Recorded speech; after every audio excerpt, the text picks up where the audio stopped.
ஜோதிட இளவரசி, கைரேகை நிபுணர் திருமதி ராஜலட்சுமி அவர்கள், அதாவது சகோதரி அவர்களே பேச வருமாறு அழைக்கிறோம். சகோதரி அவர்களை எடுத்துக்கொண்ட தலைப்பு மூல நட்சத்திரம் என்ன செய்யும். முரண்பாடான கருத்துக்கள்லேருந்து அவங்களுடைய அனுபவ கருத்துக்களை நம்மளுக்கு வெளியிடுறாங்க. வாங்க சகோதரி, வந்து உங்களுடைய பேச்சுக்களை எங்களுக்கு ஷேர் பண்ணுங்கள். அனைவருக்கும் நமஸ்காரம். ஆதியும் அந்தமும் முதலும் முடிவுமாக இருக்கக்கூடிய சிவபெருமானை வணங்கி, எனக்கு இந்த ஜோதிட கலையை கற்றுக் கொடுத்த அத்தனை குருமார்களுக்கும் வணக்கத்தை தெரிவித்துக் கொள்கிறேன். அதில் ஸ்பெஷல் அப்படின்னு பார்த்தீங்கன்னா, இன்றைக்கி கௌரவ அழைப்பாளராக வந்திருக்கிற சென்னையிலேருந்து உயர் திரு ஆனந்த் சார் அவர்கள் எங்களுடைய வாழ்வாதாரத்திற்கும் மிகப்பெரிய முக்கிய பங்கு அவர் எங்களுக்கு கொடுத்துருக்கிறாரு. ஏன் அப்படின்னு கேட்டிங்கன்னா, அவர்கிட்ட நிறைய விஷயங்கள் சுயநலம் இல்லாமல் கற்றுக் கொடுத்துருக்காரு. அதுதான் ரொம்ப ரொம்ப பெரிய விஷயம் அப்படின்னு சொல்லலாம். ஒரு ஜோதிடர்களுக்கு பார்த்திங்கன்னா குருமார்கள் அமைகிறது ரொம்ப ரொம்ப கொடுப்பனையான விஷயம். அந்த விஷயத்தில் பார்த்திங்கன்னா எனக்கு மிகப்பெரிய பாக்கியம் இருக்குது அப்படிங்கிறத நான் ஆணித்தனமாக சொல்லிக்கிறேன். ஏன்னா இன்றளவும் எங்களுடைய வாழ்வாதாரத்திற்கு மிகப்பெரிய சப்போர்ட்டிவாக இருக்கக்கூடிய அத்துணை விஷயங்களை கற்றுக் கொடுத்து ஜோதிட ஃபீல்டில் நிலைச்சி இருக்கக்கூடிய ஒரு விஷயத்தை எல்லாத்தையுமே கற்றுக் கொடுத்துருக்கார். அதுவும் அதுக்கு மிகப்பெரிய அவருடைய பாதம் தொட்டு வணக்கத்தை தெரிவித்துக் கொள்கிறேன் அப்படிங்கிறதுல நான் சொல்லிக்கிறேன். ஃபஸ்ட்டு இவங்க லலிதாம்பிகை ஜோதிட அமைப்பகம் நேரடி கிளாஸ் ஒன்று போட்டாங்க. அப்போ போடும்பொழுது சார்கிட்ட தான் ஃபோன் பண்ணி கேட்டேன் நான். சார் இந்த மாதிரி நேரடி கிளாஸ் போட்டிருக்கிறாங்க சார், பாடம் நடத்துறதுக்கு கைரேகை கிளாஸ் அப்படின்னு சொல்லும்பொழுது அவர் கொடுத்த ஊக்கம் அப்படிங்கும்போது பார்த்திங்கன்னா, சந்திரன் லக்னத்தில் நீங்கள் டீச்சர் தான், கண்டிப்பாக நடத்துங்க அப்படின்னு சொல்லிட்டு ஃபஸ்ட்டு ஆசீர்வாதம் கொடுத்தாரு. இன்றளவும் நல்ல ஊக்கத்தை கொடுத்துட்ருக்கார். அதுக்கு என்னுடைய நன்றியை நான் தெரிவித்துக் கொள்கிறேங்க. இன்றைக்கு எனக்கு கொடுத்துருக்க தலைப்பு அப்படின்னு பார்த்திங்கன்னா, மூல நட்சத்திரமும் முரண்பாடான விதிகளும் அப்படிங்கிற மாதிரி.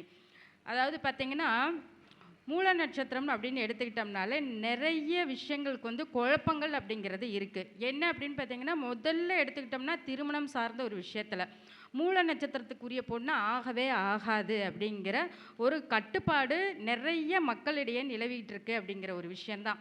அதற்கான விதிவிலக்குகள் அதை பற்றி அவங்க கவலைப்படுறதுக்கு தயாராக இல்லை. ஆனால் மூல நட்சத்திரமாக பொண்ணு வேண்டாம், ஏன்னா மாமனாருக்கு ஆகாது அப்படி சொல்லிட்டு நிறைய கிளைண்ட்ஸ் நம்மக்கிட்ட சொல்கிறாங்க. இந்த மாதிரிம்மா மூல நட்சத்திரம் நாங்கள் பார்க்கலாமா பார்க்க வேண்டாமாம்மா அப்படின்னு சொல்லிட்டு ஃபஸ்ட்டு கேள்வியே அதுதான் வருது. இது நிறைய பொய்யான கருத்துக்கள் நிலவிக்கிட்டு வருது. இதனால் நிறைய பெண்கள் பாதிக்கப்படுறாங்க அப்படிங்கிறது என்னுடைய கருத்து. இந்த பொய்யான கருத்துனால ஒரே ஒரு பழமொழி என்ன அப்படின்னு கேட்டிங்கன்னா, ஆண் மூலம் அரசாளும், பெண் மூலம் நிர்மூலம் அப்படின்னு சொல்லிட்டு ஒரு பழமொழியை சொல்லிட்டு இருக்காங்க.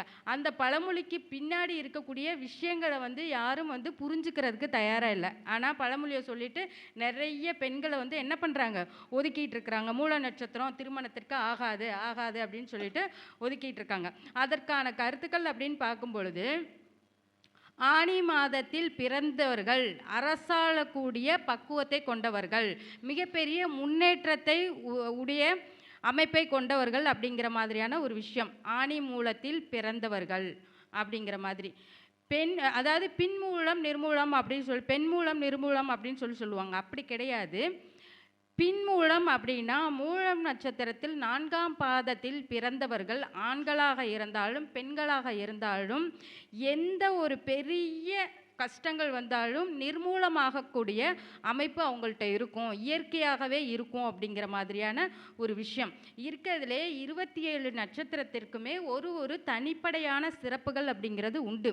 அதில் பார்க்கும்போது மூல நட்சத்திரத்தில் அதிகப்படியான சிறப்புகள் அப்படிங்கிறது பார்க்கும்பொழுது, மூலம் அப்படிங்கிறது ஒரு விஷயத்துக்கான வேர் அப்படிங்கிறத முதல்ல எடுக்கணும். அதாவது பார்த்திங்கன்னா, பரம்பரையை சொல்லக்கூடியது எது அப்படின்னு எடுத்துக்கிட்டோம்னா, காலபுருஷனுக்கு 9ஆம் இடம். அப்போ தனுஷு வீட்டில் இருக்கக்கூடிய மூல நட்சத்திரம் அவங்களுடைய பரம்பரையை சொல்லக்கூடிய ஒரு விஷயம் அப்படிங்கிறத நம்ம என்ன பண்ணணும், எடுத்துக்கணும். அதனால் பார்த்திங்கன்னா, ஒரு ஜென்ரேஷனில் ஒரு குழந்தை மூல நட்சத்திரத்தில் பிறந்திருக்காங்க அப்படின்னா அவங்களுடைய பரம்பரை 14 வம்ச வழியாக பார்க்க போறக்கூடிய அமைப்பு அப்படிங்கிறது உண்டு அப்படிங்கிறத நம்ம என்ன பண்ணலாம், எடுத்து சொல்லலாம். அதனால் பார்க்கும்பொழுது மூல நட்சத்திரம் ஆகவே ஆகாது அப்படிங்கிறத நம்ம அவாய்ட் பண்ண தேவையே இல்லை. அந்த நட்சத்திரத்தில் பிறந்தவர்கள் அப்படின்னு பார்க்கும்பொழுது மூல நட்சத்திரத்தில் பிறந்தது யார் அப்படின்னு கேட்டிங்கன்னா, அனுமன் நட்சத்திரம், சரிங்களா? அப்போ அனுமன் அப்படின்னு பார்க்கும் பொழுது, அவர் என்ன மாதிரியான விஷயங்கள முதல்ல செஞ்சிருக்கார் அப்படிங்கிறத நீங்க பார்க்கணும். அதாவது ராமாயணத்தில முக்கிய பங்கு யாருக்கு இருக்கு? அனுமன்ஜிக்கு தான் இருக்கு. அதோடயே பார்க்கும் பொழுது வணக்கங்கய்யா. பார்க்கும் பொழுது இலங்கைக்கு போயிட்டு சீதை அம்மாவை பார்த்துட்டு வர்றாரு. யார் பார்த்துட்டு வர்றாரு? வந்து ராமர்ட்ட சொல்றாரு. கண்டேன் சீதையை அப்படின்னு சொல்லிட்டு ஒரு வாக்கியத்தை வந்து சொல்றாரு. யார்கிட்ட? ராமர்ட்ட. அப்போது பார்த்துட்டு வந்தோடனே அதோடயே நிறுத்தலை. அடுத்தடுத்த விஷயங்கள் கடைசி வரையிலும் ராமரும் சீதையும் இணையிறதுக்கு காரணமாக இருந்தது யார் அப்படின்னு கேட்டிங்கன்னா அனுமன்ஜி தான். அதுக்கு ஈக்குவலான பொசிஷன் யாருக்கு இருக்குது அப்படின்னு பார்த்தீங்கன்னா ராவணர் பிறந்த நட்சத்திரமும் இந்த அனுமன் பிறந்த நட்சத்திரம் தான். மூலம் நட்சத்திரம் தான். அப்போது இரண்டு பேரும் இப்போது ராவணன் அப்படின்னு எடுக்கும் பொழுது அவருடைய விஷயங்கள் அவ்வளோ சாதாரணமாக சொல்லப்படலை. இலங்கை வேந்தன் சொல்லக்கூடிய ராவணன் அவருடைய ஆட்சி காலமாக இருக்கட்டும் பொற்காலங்களான ஆட்சியாகவே இருந்துச்சு. ஒரு நூல்களில் கூட மக்களை வந்து துன்பப்படுத்தின மாதிரி எந்த இதுலேயுமே குறிப்பிடலை. அவ்வளோ பெரிய 10 தலைகளுக்குடைய ராவணன் பிறந்த நட்சத்திரமும் எந்த நட்சத்திரம்? மூலம் நட்சத்திரம் தான். இப்போது 2 பேரும் ஈக்குவல் பொசிஷன். நிறைய கலைகளில் இருக்கட்டும், நிறைய வந்து ஒரு சிவன் பக்தர், சிறந்த சிவன் பக்தர் யார் அப்படின்னு கேட்டிங்கன்னா ராவணன் தான்.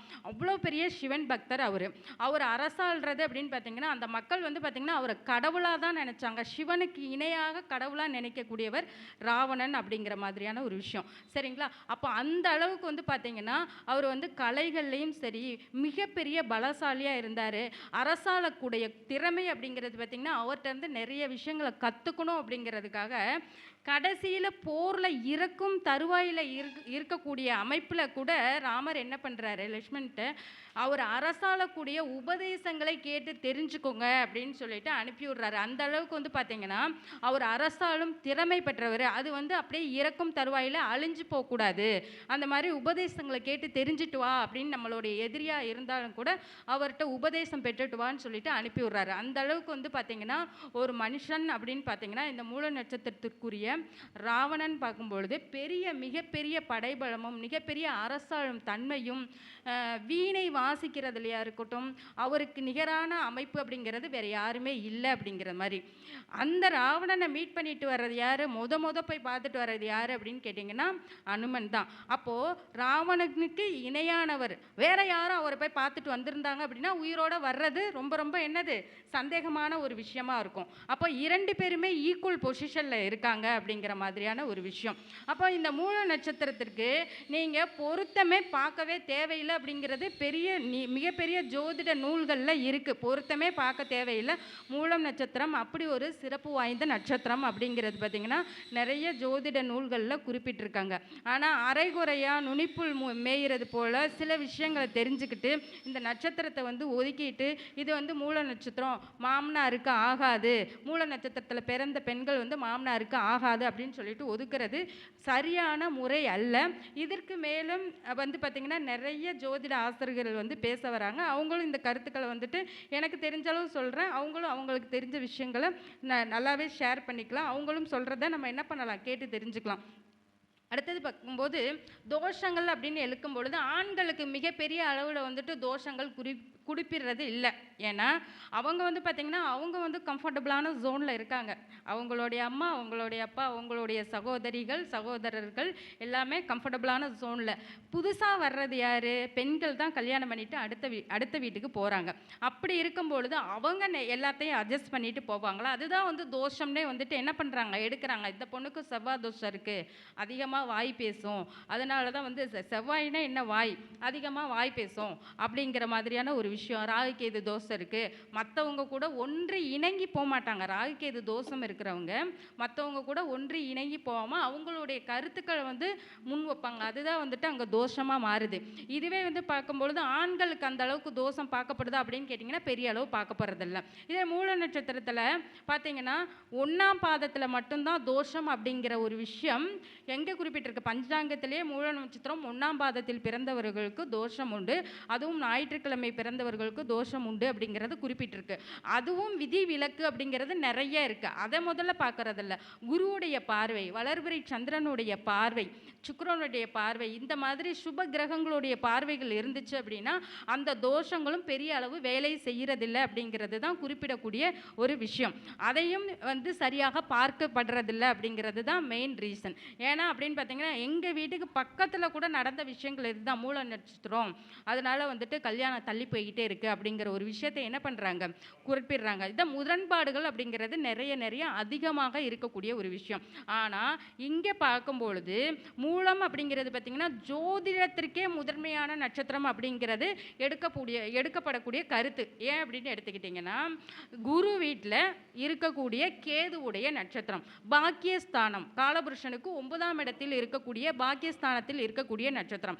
அப்பொழுது ஜோதிடர்களுக்கே முதன்மையான கருத்துக்களையும் ஆணிவேர் வரையிலும் அனலைஸ் பண்ணி சொல்லக்கூடிய அமைப்புகள் யார்கிட்ட இருக்குது அப்படின்னு கேட்டிங்கன்னா மூல நட்சத்திரத்தில். இப்போ உங்களுக்கே நிறைய ஜாதகத்தில் பார்த்தீங்கன்னா 9 கிரகத்தில் ஏதாவது ஒரு கிரகம் வந்து மூல நட்சத்திரத்தில் இருக்கும். அந்த கிரகத்தில் இருக்கக்கூடிய நபர்களை ஆராய்ஞ்சு பாருங்க, உங்களுக்கு அந்த கருத்துக்கள் வந்து நல்லாவே புரியும் அப்படிங்கிற மாதிரியான ஒரு விஷயம். அது போக மூல நட்சத்திரத்துக்கு அனுஜென்ம திரிஜென்ம நட்சத்திரங்கள் சொல்லக்கூடிய உங்களுக்கு கேதுவுடைய நட்சத்திரங்கள் என்ன அப்படின்னு பார்த்தீங்கன்னா அஸ்வினி, மகம், மூலம்.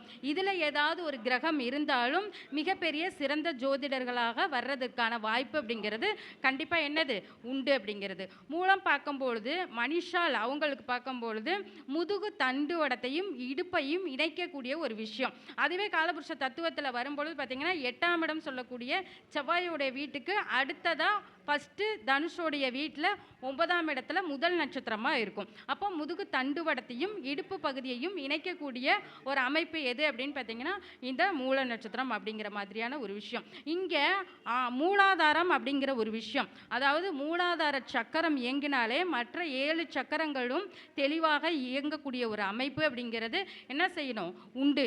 இதை வந்து ரிஷிகளும் முனிவர்களும் என்ன செஞ்சுருக்காங்க, பகுத்து ஆராய்ஞ்சு சொல்லியிருக்கக்கூடிய ஒரு விஷயங்கள் அப்படிங்கிறது நிறைய இருக்குது அப்படிங்கிறது தான். இதை வந்து சவுண்டு நல்லா வருதுங்களே, வரவே இல்லையா, சவுண்டே வரலையா?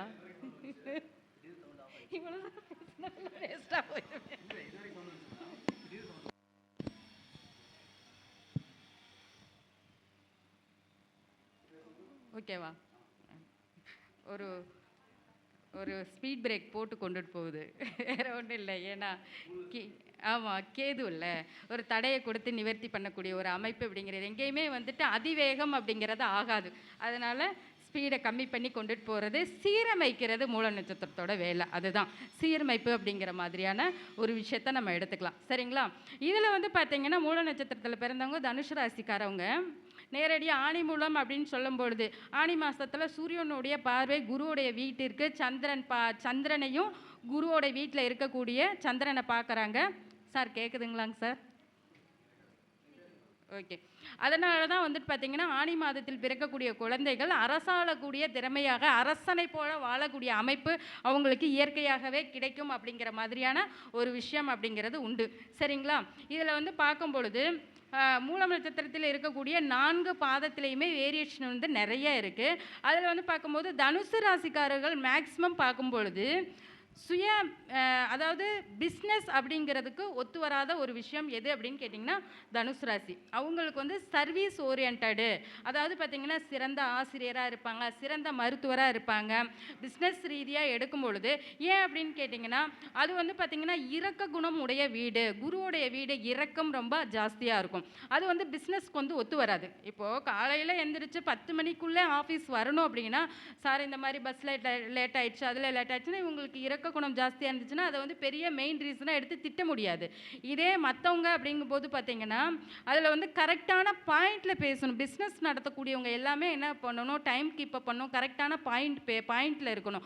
அங்கே வந்து இங்கே வந்து பார்க்கும்போது தனுசில் பார்க்கும்போது இரக்க குணம் ரொம்ப ஜாஸ்தியாக இருக்கும். அவங்களுக்கு பார்க்கும்போது சர்வீஸ் ஓரியன்டாக போகும்பொழுது நல்ல அமைப்பு கொண்டு வந்து கொடுக்கும். உதாரணமாக மருத்துவர், கலெக்டர், டாக்டர், வக்கீல், இன்ஜினியர் இந்த மாதிரி கொண்டுட்டு போகும்பொழுது நல்ல ஒரு அமைப்புகளை கொண்டுட்டு போகும். அதனால் சர்வீஸ் சார்ந்த ஒரு இடம் அப்படின்னு எடுத்துக்கிட்டோம்னா நம்ம என்ன எடுத்துக்கணும், தனுஷ் ராசியை நம்ம என்ன பண்ணலாம், எடுத்துக்கலாம். சரி, மூலம் நட்சத்திரத்தில் 1ஆம் பாதத்தில் பிறந்தவர்கள் அப்படின்னு எடுக்கும் பொழுது அவங்களுடைய தகப்பனாருக்கு மிகப்பெரிய வளர்ச்சியை கொடுக்கக்கூடிய அமைப்பு அப்படிங்கிறது அவங்களுக்கு என்ன பண்ணது உண்டு அப்படிங்கிறத நம்ம எடுத்துக்கலாம்.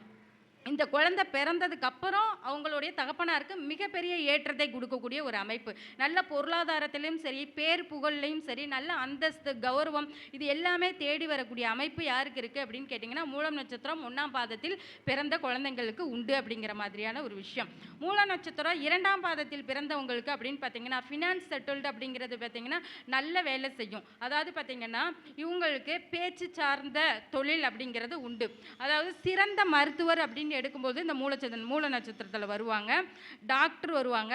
அடுத்தது பார்க்கும்பொழுது பேச்சு ரீதியாக சம்பாதிக்கக்கூடிய ஒரு விஷயம், ஆசிரியர், ஜோசியர், இவங்கெல்லாம் பார்த்தீங்கன்னா மூல நட்சத்திரத்தில் வருவாங்க. ஃபினான்ஸ் செட்டில்டு அப்படிங்கிறது பார்த்தீங்கன்னா இந்த மூல நட்சத்திரத்தில் இருக்கும். 2ஆம் பாதத்தில் பிறந்தவங்களுக்கு தாய் வந்துட்டு பார்த்தீங்கன்னா வருமானத்தை ஈட்டக்கூடியதாக இருக்கும், தாய் பேரில் சொத்து அமையக்கூடியதாக இருக்கும். இவங்களுக்கு 2ஆம் பாதத்தில் பிறந்தவர்களுக்கும் அப்படின்னு பார்க்கும்போது மிகப்பெரிய அளவு நன்மையை கொடுக்கக்கூடியதாக இருக்கும். 3ஆம் பாதம் அப்படின்னு எடுத்துக்கிட்டோம் அப்படின்னா இவங்க பார்த்தீங்கன்னா சிறந்த வக்கீல் அப்படிங்கிறத எடுத்துக்கலாம். நல்லா பார்த்தீங்கன்னா போக்குவரத்து சார்ந்த துறையில் இருப்பாங்க. அடுத்தது பார்த்தீங்கன்னா டாக்குமெண்ட் ரீதியாக இருக்கக்கூடிய தொழிலில் இருப்பாங்க. இவங்க வந்து பார்த்தீங்கன்னா பேர் புகழ் கொண்ட கைராசியான மருத்துவர் அப்படிங்கிறது, குழந்தை ஸ்பெஷலிஸ்ட் டாக்டர் அப்படிங்கிறதுல இதில் வந்து அதிகமாக இருப்பாங்க. அடுத்தது நரம்பியல் சம்மந்தப்பட்டது, எலும்பு சம்மந்தப்பட்டது, இதிலெல்லாம் பார்த்தீங்கன்னா ஸ்பெஷல் டாக்டராக இருக்கக்கூடிய அமைப்பு அப்படிங்கிறது உண்டு. 4ஆம் பாதமும் அப்படிங்கிறது பார்த்தீங்கன்னா சலிச்சது இல்லை அப்படிங்கிறது மாதிரியான ஒரு விஷயம்தான். நிறைய சொத்து சுகங்கள் தேடி வரக்கூடிய அமைப்பு அப்படிங்கிறது பார்த்தீங்கன்னா இந்த 4ஆம் பாதத்தில் பிறந்தவர்களுக்கு உண்டு அப்படிங்கிற மாதிரியான ஒரு விஷயம். ஸோ இந்த நட்சத்திரத்தில் எந்த பாதத்தில் பிறந்தாலும் அடுத்தடுத்த வளர்ச்சிகள் அப்படிங்கிறது கண்டிப்பாக தேடி வரக்கூடிய அமைப்பு அப்படிங்கிறது உண்டு அப்படிங்கிறத நம்ம என்ன பண்ணலாம், எடுத்து சொல்லலாம். பொருத்தமே பார்க்காம ஒரு ஜாதகத்தை இணைக்கணும்னா கண்டிப்பாக மூல நட்சத்திரத்தில் இருக்குது அப்படின்னா பொருத்தமே பார்க்க தேவையில்லை அப்படிங்கிறது நிறைய ஜோதிட விதிகள் அப்படிங்கிறது உண்டு. அதை நீங்கள் கணக்கில் எடுத்துக்கணும். அதை விட்டுட்டு சாதாரணமாக ஒரு நட்சத்திரத்தை எடுத்துட்டு ஆண் மூலம் அரசாலும் பெண் மூலம் நிர்மூலம் அப்படிங்கிறது கிடையாது.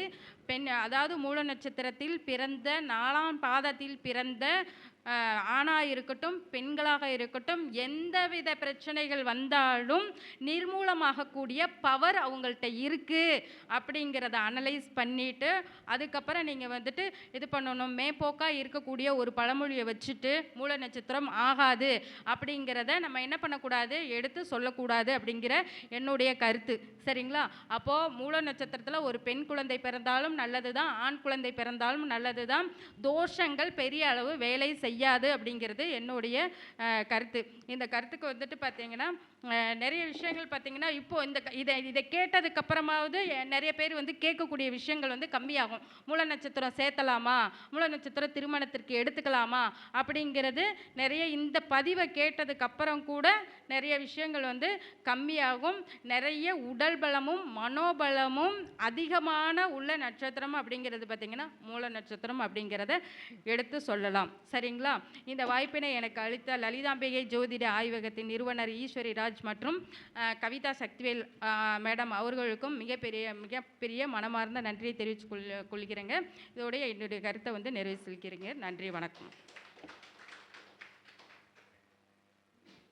அதாவது மூல நட்சத்திரம் அப்படின்னாலே நம்ம எல்லாருமே பயப்படுறோம். இப்போ நாம் பொதுவாக வந்து நாம் அதற்கு என்ன விளக்கம் சொன்னாலும் அதற்கு எதிர்மறையாக வந்து மக்களோட மனதில் பதிஞ்சது வந்து மூல நட்சத்திரம்னா மாமனாருக்கு ஆகாது அப்படிங்கிற மாதிரியான விஷயந்தான். ஆனால் அது எந்த வகையில் அந்த மாமனாருக்கு ஆகாது அல்லது அந்த நட்சத்திரத்தில் என்ன ப்ராப்ளம் இருக்குது, அந்த பெண்ணுக்கு வந்து என்ன ஒரு விஷயம் இருக்குது, அவங்களுடைய மாமனார் ஸ்தானம் எப்படி இருக்குது, அதே போல் மாப்பிள்ளை வீட்டு சைடில் அவங்களுடைய அப்பாவுக்கு எந்த மாதிரியான ஸ்தானங்கள் எப்படி இருக்குது அப்படிங்கிறத பொறுத்து தான் நம்ம வந்து இதை முடிவு பண்ண வழியே எல்லாருமே பொதுவான கருத்தாக இதை கொண்டு வந்து மூல நட்சத்திரம் ஆகாது அப்படிங்கிறத நீங்கள் சொல்ல வேண்டாம்.